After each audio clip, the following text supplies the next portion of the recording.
Hold on a second. Let's see what the man got to say. Governor Pritzker also signed a pair of laws that update sex education standards in Illinois schools. The first adds new what are considered age-appropriate topics for kindergarten through 12th grade students. Younger kids would learn about things like personal safety. Older students would cover healthy relationships, body image, and sexual orientation. A second bill requires students learn about sexting and the potential risks and consequences. These changes only apply to districts that teach sex ed.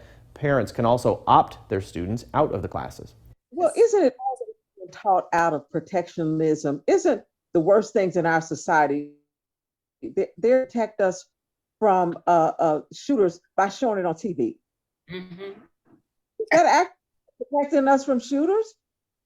Well, I don't know. I mean, the gun can't reach you on TV, so I guess they can do anything. It's all manipulation. It's all manipulation. I want to ask LaWanza something more specifically about this, because I mean, I do believe he's onto something about what is it that we as large as the African American community, how is it that we need to take on the LGBTQ the group and let them know that we do realize that that group is being used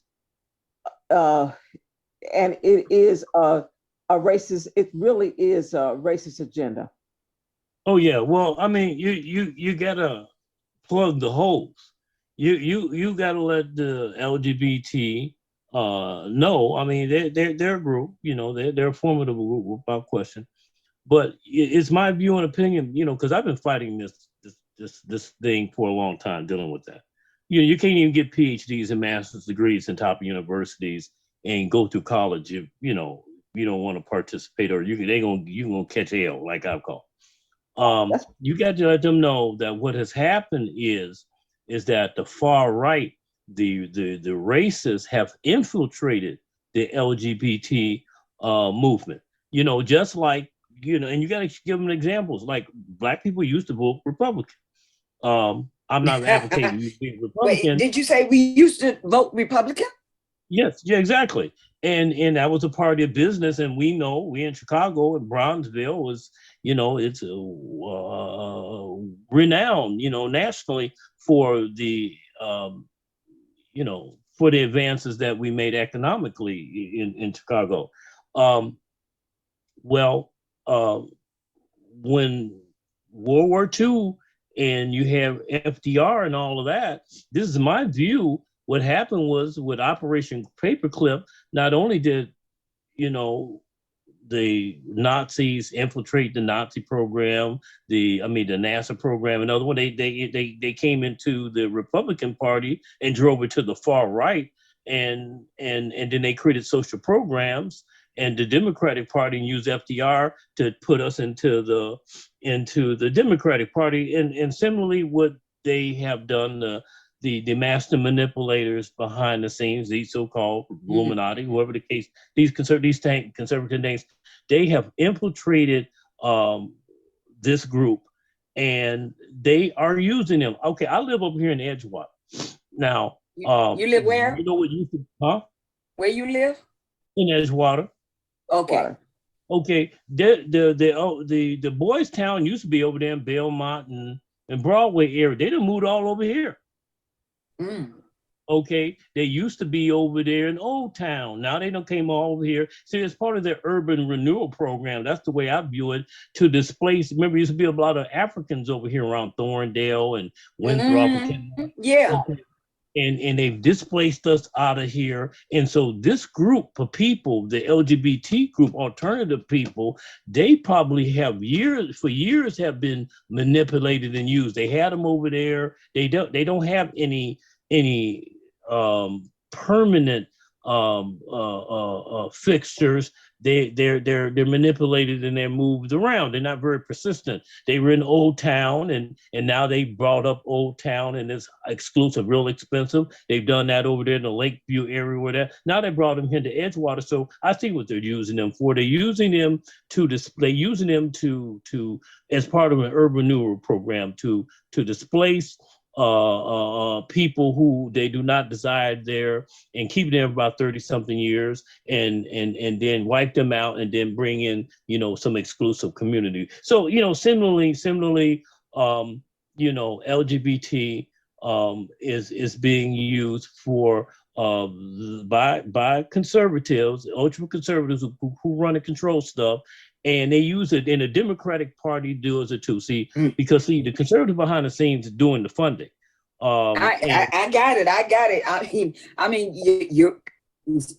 It sounds like you're correct, but one more thing, just it's the 1% that's financing everything.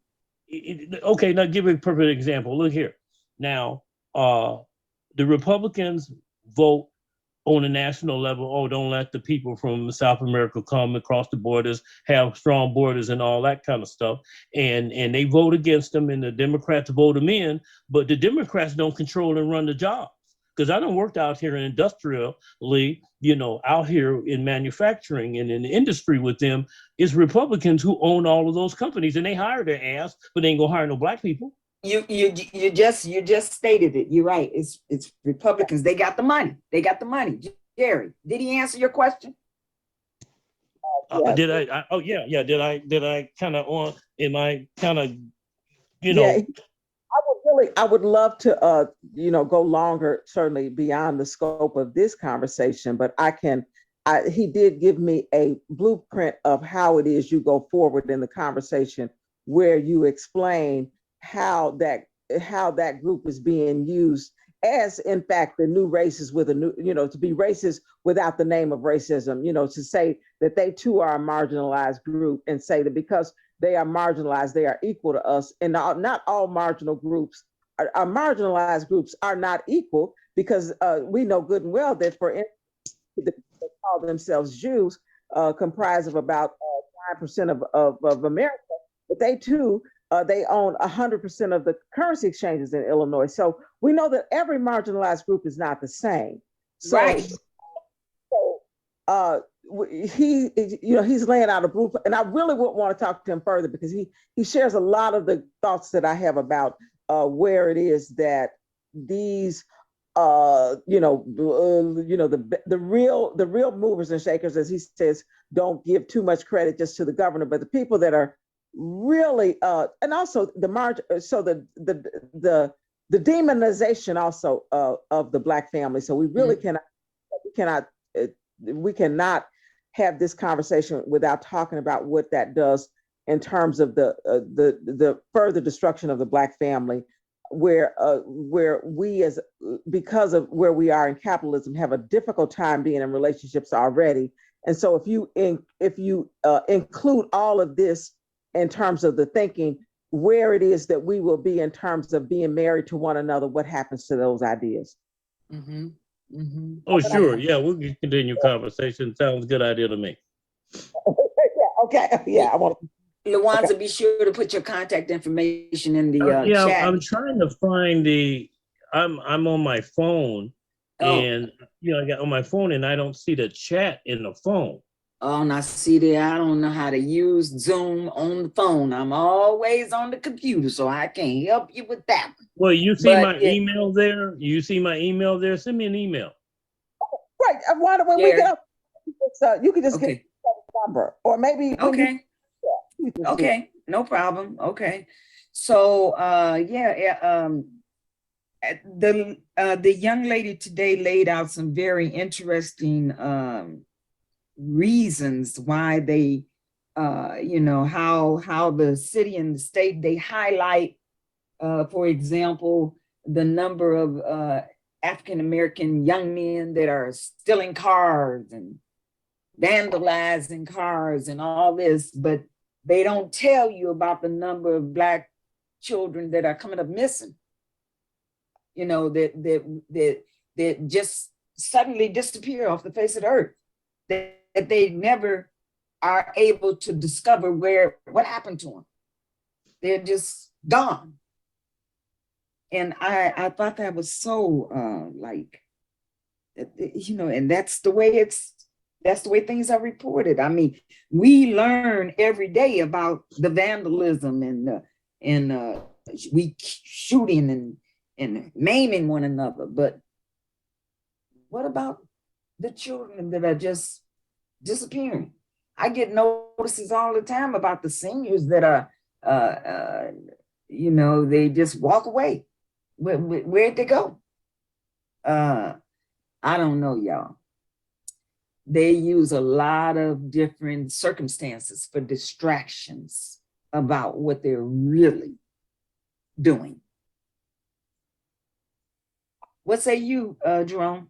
Any input regarding how things are disguised by our politicians, and really so that the focus that we should have is so distorted or displaced? Well, I think one thing is that if we can really look at just the process that we have, we have so much stuff going on, and it's always different things are different priorities. And if we were ever we would probably go from A to Z on all of the different areas that we deal with, And so even with that school thing, it's how can you break that down in a system that here we are being distracted from educating kids to trying to turn the school system into, I can't even think of the word for that, because in the course of me teaching for 10 years, I never imagined that something like this could even materialize based on the whole agenda behind education. So for your 10-year tenure, has sex education ever been taught like they're proposing it to be taught now in school? No, because I think this is what I was saying originally, is that the education of our children, and that's where we are when we're talking about grade school, is to get them through the basics so that they can move to the next step. And so this distraction, like when I've been gone from the school for about 3 years, but I saw it coming. Yeah. And the reason why it began to get out of control because of it's almost on the same level of bullying. Yeah. You have kids that have gay tendencies. Yes, sir. Pardon? Yes, sir. And I was saying that we had kids that had gay tendencies, and so other kids were what do you call it? Where you're bullying them, you're disrespecting them. And so one of the issues that we have, and why I think that it's not about this sex thing, I think it's about what's being taught to kids at home. And so when they get to the school, now you put more distractions in, and instead of us trying to teach our kids to become entrepreneurs, think of it like this here. If you are at a Harvard school college, when you graduate from that college, you're going to get a job making $200,000-300,000 right off the bat. Okay. You don't have to go there, because even though you paid the money, you're going to get an education that aligns you with the real world. Our children are getting an education that's based on what's going on at home, what's blaming the teachers for them not getting full education. Sometimes I had 25 kids in a class, and then I had 5 of those kids that don't even want an education. Then I had kids that were worried about their sex life. I mean, these are little kids. You don't know if they'd be at home being abused. Right. So all I'm saying is that I think it's a distraction. The education, if you're at Harvard, they're going to be teaching you how to be a lawyer, run some massive business, and not how to worry about whether or not you sex or whatever. I don't understand that. I don't see where that's going. You know what I mean? It's enough distractions in school for us to now have to, if they want to teach them sex, to have their parents teach it to them. Because I'm gonna tell you, real quick, what used to happen is that the girls have a serious issue because they're very emotional. So the girls, they would walk around holding hands. They would be hugging each other. Now you're not gonna see guys walking around holding hands. You're not gonna see guys hugging each other. Well, your social programming says you can't do that. Men don't do that. Men don't cry. You are not emotional. Same thing that I could have an affair and be so emotionally upset that I can't have any other affair because I'm still upset about the affair I had. You can have an affair and it's, you know, according to society, you just move on to the next person. Well, that's why it's all about socialization. It's all about and I think that what they're doing is they are what is it called? They're deviating from education. Mm-hmm. See, because one of the things that I had problems with was that, you know, we're in this computer age, and I would say 50% of the kids had cell phones. And so here these kids are, some of them, listen, they can't even tell time, but they know all the music, you know, they know about all the games, but here, when it comes to them doing arithmetic, they can't add. But I would tell them, well, add it up on your phone. So what they told me was, hey, you can't do that. Don't tell those kids to use their phone. They have to think. No. But you're not even worried about what they're thinking about. And so all I'm saying is that I don't really understand. It's some hidden agenda for them to push that needle that way, because it has nothing to do with education. All right. The agenda also, I don't know if you can, it's actually not hidden either. I think what he was about the women is that, again, sexual availability does not create relationships. It never has, and it never will. Sexual exclusivity creates relationships. And so if I can say that you're disproportionately drug users, then I can actually say that you're in prison because you are disproportionately doing wrong.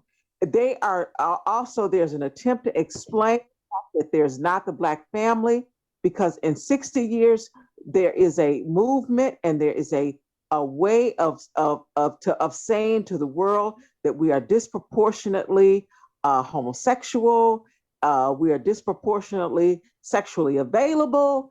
You know, we are so confused about everything. And one of the first, one of the easiest and most world is sex. So to give the world a view that that we are, in fact, you know, sexually deviant, when that is really not who we are.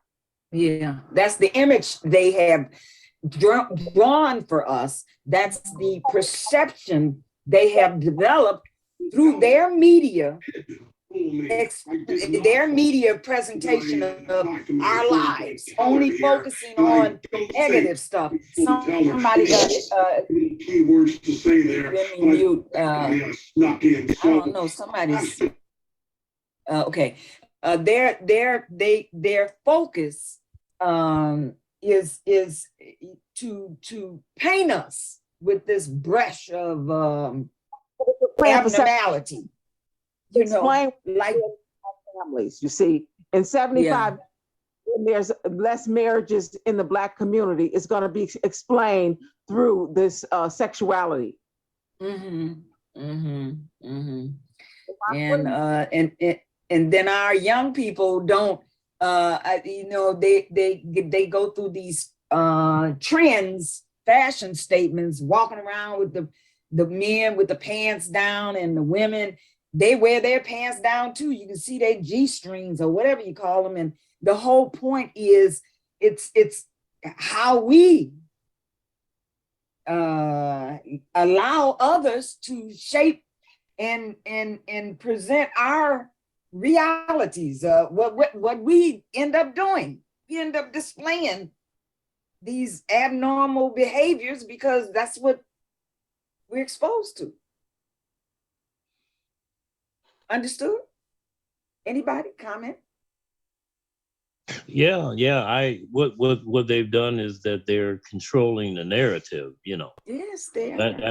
That's what you're saying. I mean, it's you know, we're called African Americans now. We were called Black, we were called Negro, we were called colored, and we know all the other N words, and you know, why no other white people have still been called white, and other groups of people have still been called. They haven't gone through all those transformations. So, you know, again, what is that all about? That's about people still have not, you know, you're getting all these monikers and names called. You still have not clearly defined who and what you are. You know that. And so African American will in another generations will be called something else. As soon as we give some definition to that moniker, they want to keep transforming, and so we keep on changing. So again, like the good brother said, this is about you know, the illusions of who we are. Other people create confusion. Yeah, they create these images of us, and sometimes we live up to those images. Well, go ahead, Jerry. I don't know if we live up to them. I say that the ideas presented that we live up to them, but I got distracted. This brother was speaking about the emotionalism of women and how, and I see it also in schools where I'm subbing, where there's this constant touching, female to female touching, and this hugging and all of this emotionalism around being female being shared with other females. And I'm just not, I'm certain as a female, I am certain that that's not going to lead to more relationships. That's not going to lead to healthy relationships. That's going to lead to pregnancies outside of real relationships. They're not going to really know how to deal with the opposite sex. There's enough fight. And one of the goals that we ever spoke about, this is about as he said, the people at Harvard, making sure that their generation is the one who is going to inherit all of the wealth from the last, and that we don't get anywhere near any of that wealth if we're so distracted and we're having sex with everybody that comes our way, both male and female, and we that's that we get so distracted by that. By the time we're 50 years old, we don't know, we don't have any money, and we don't have any sex partners either. Well, I'm going to tell you something, especially with the LGBT gay homosexual movement. Number one,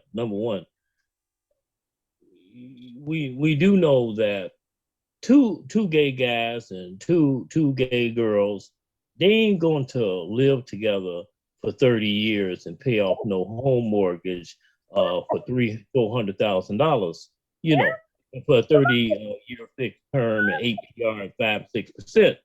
See, but a man and a woman will. Why? Because what generally will bind them together is having them kids. And so we know for at least a good 20 years, of that relationship, they got to stay together because they got to take care of them kids.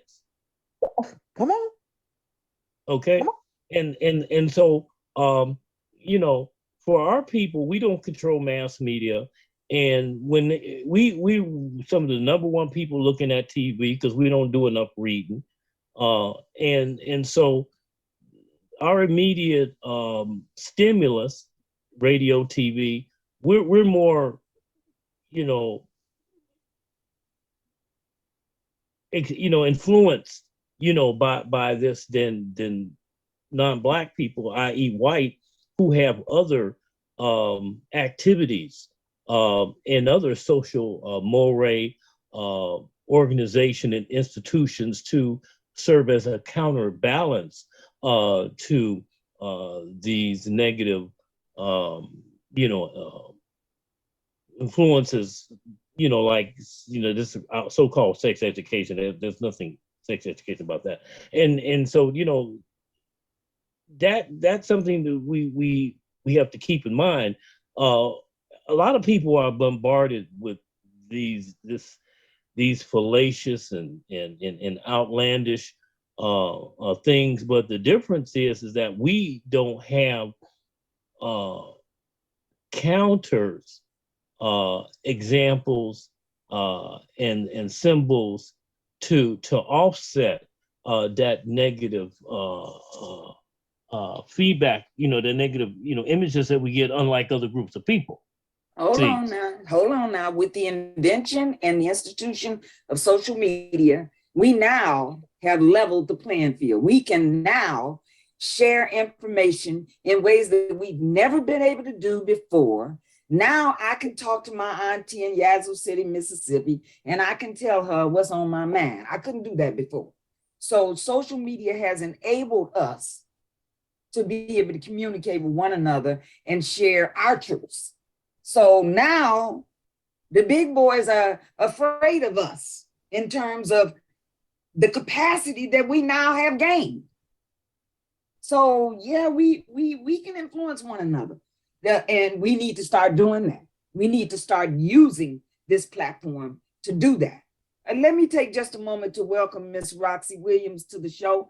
Thank you for joining us. We're talking about sex education in the schools and what kind of influence is having on our 5-year-olds, 6-year-olds, those young folks that are being now, according to the state of Illinois, our governor, they can now learn about it's perfectly normal.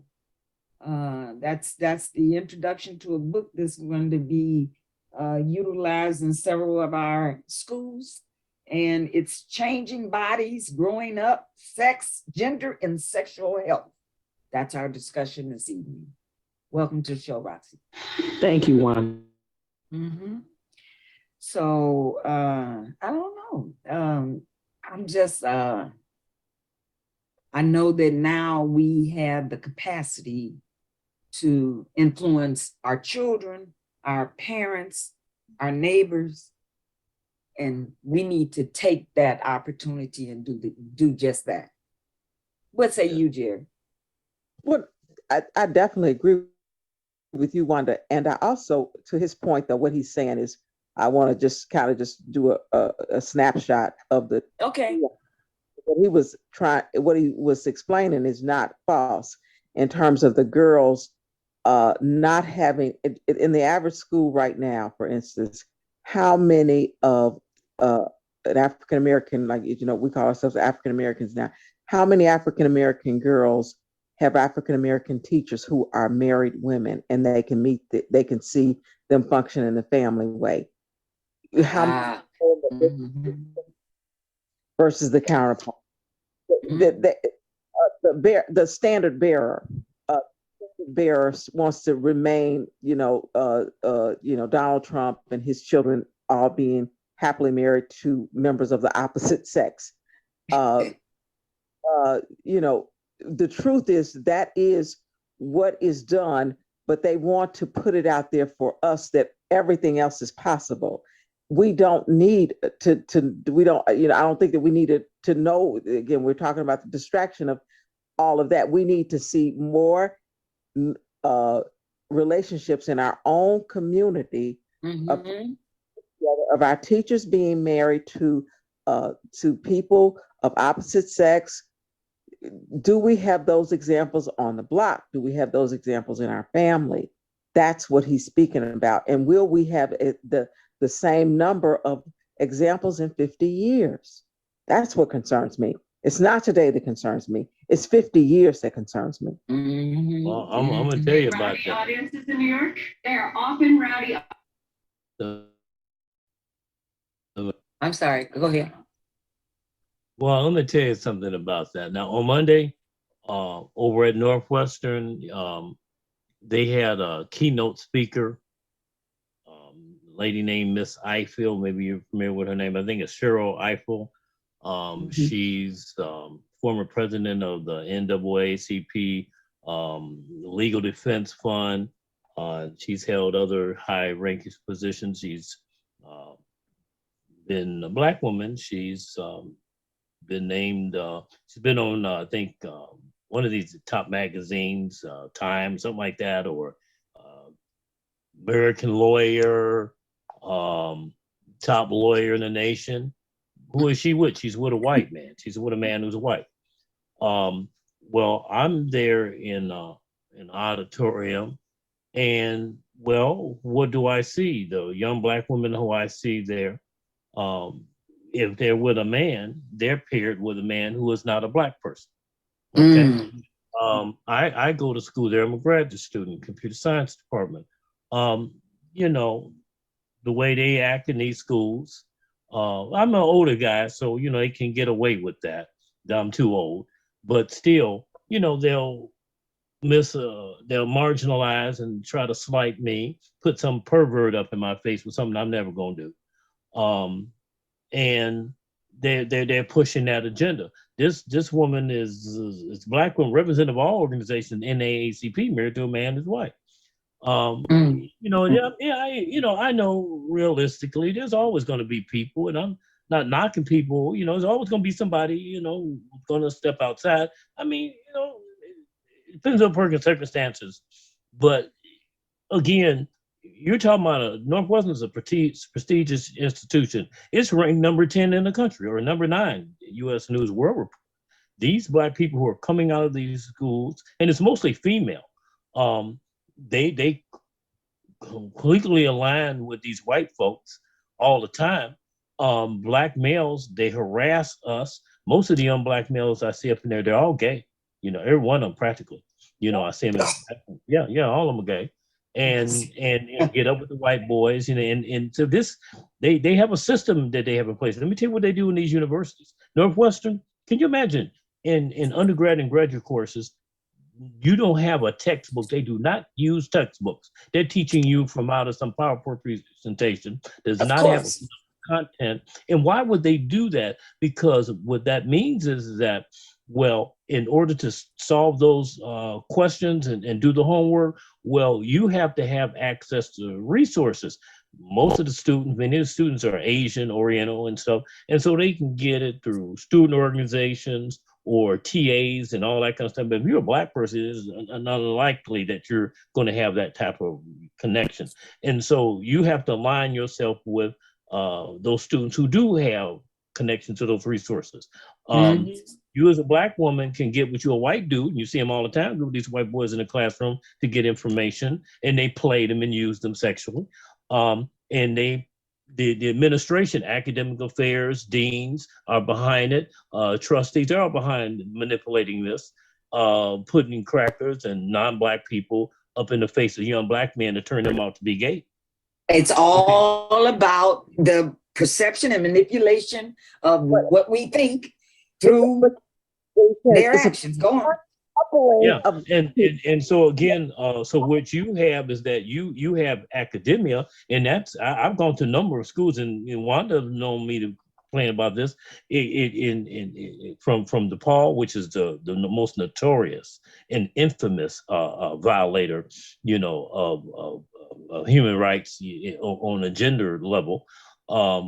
Chicago State, one of the worst I've ever seen. It's just totally insane. I got my degree out of there. Totally insane though. And so you Black, you're unlikely to even get masters and PhDs if you ain't going, because they won't let you out of these apartments. Yeah, come on, you don't have to say anymore. I understand. They won't let you comments. let some of them respond to what you're saying. Roxy, haven't heard from you this evening. What say you? Well, I was, can you hear me, Wanda? Yes, we can hear you. Something I think that is so significant right now that we should pay attention to is this name changing game. You know, it seems as Black people, we're facing history and we're left facing ourselves. We came out of slavery, Wanda, and the first thing that a free slave wanted to do was change their name, thinking it would have, some kind of unique opportunity for them to, register as a human being, as someone to, the white race. And when I see all of the name changing going on, I don't care what you call it. It spiritually hits me that we are defining characters in people.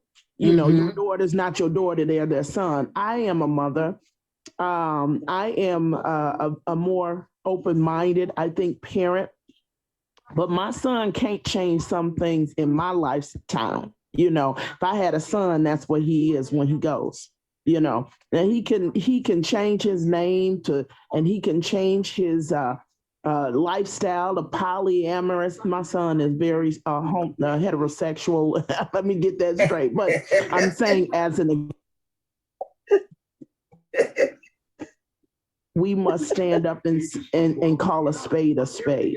Yeah. I listened to the brother with the name change, and I think that's significant right now because they keep allowing children and other people outside of our race to change who we are. We need some kind of definition of who we are, and we need to stay there.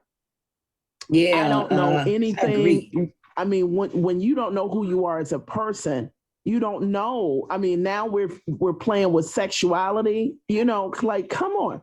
Now we're playing with sexuality. We're calling it a different name. I'm 50 something years old and I have never. My son has to teach me rather than me having the opportunity to teach him about the culture, about the history, and about what we condone as decent and orderly family structure. What they're talking about is insane. It is absolutely insane. And they're taking the older, wiser ones of us with them. We're going along with our children. When our children have to be confronted and go along with what's it, I'm going to go there, what the Lord put in place, just like the brother said, we couldn't reproduce ourselves. We could not have a family structure dealing with all the nonsense that they are putting forward.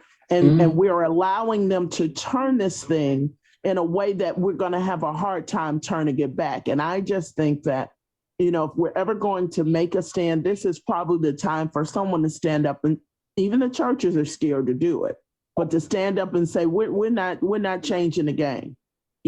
This structure was put in place for a reason. Your structure, let's measure the two. Why is your structure in place for you to have just a physical freedom? That's all. That's it.